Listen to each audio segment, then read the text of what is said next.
고위공직자범죄수사처가 좀처럼 수사에 진전을 보이지 못하는 상황에서 악재까지 겹치면서 출범 첫 해인 올해 입건한 피의자 가운데 한 명도 직접 재판에 넘기지 못할 위기에 직면했습니다. 우철이 기자의 보도입니다.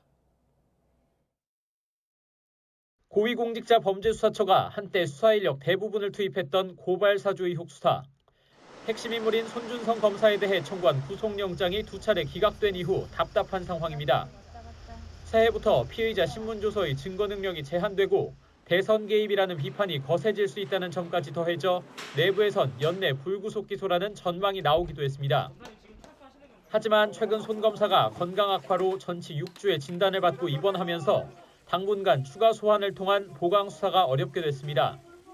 영장 기각돼도 혐의 소명 부족이라는 꼬리표가 붙었던 만큼 섣불리 재판에 넘겼다간 망신을 당할 게 뻔하다는 점에서 연내 기소를 장담할 수만은 없는 상황입니다. 또 손 검사를 불러 확인하려던 판사 사찰 문건 의혹 수사도 제동이 걸린 건 마찬가지입니다. 여기에 더해 공수처는 검사 1호 사건인 이규원 검사의 허위 면담 보고서 작성과 유출 의혹 사건도 이 검사를 직접 기소하지 못하고 결국 수사를 종결했습니다.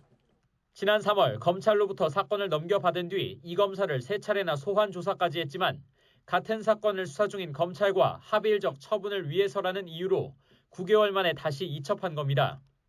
하지만 합의일적 처분의 법적 근거가 없는 데다 검찰의 제 식구 감싸기를 막으라고 준 검사에 대한 기소권을 떠넘긴 꼴이라 비난을 자초했습니다.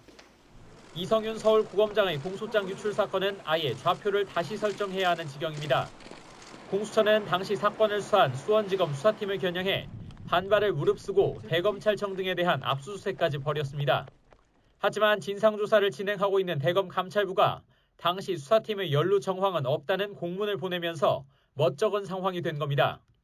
이런 가운데 공수처의 비판적인 기사를 쓴 언론사 기자는 물론 언론인과 시민단체 관계자 등에 대한 전방위적인 통신자료 조회로 사찰 논란까지 불거져 사면 초과, 진퇴 양난의 형국입니다.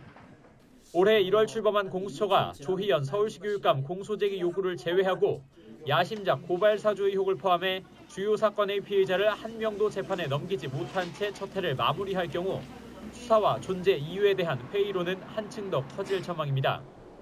YTN 우철입니다.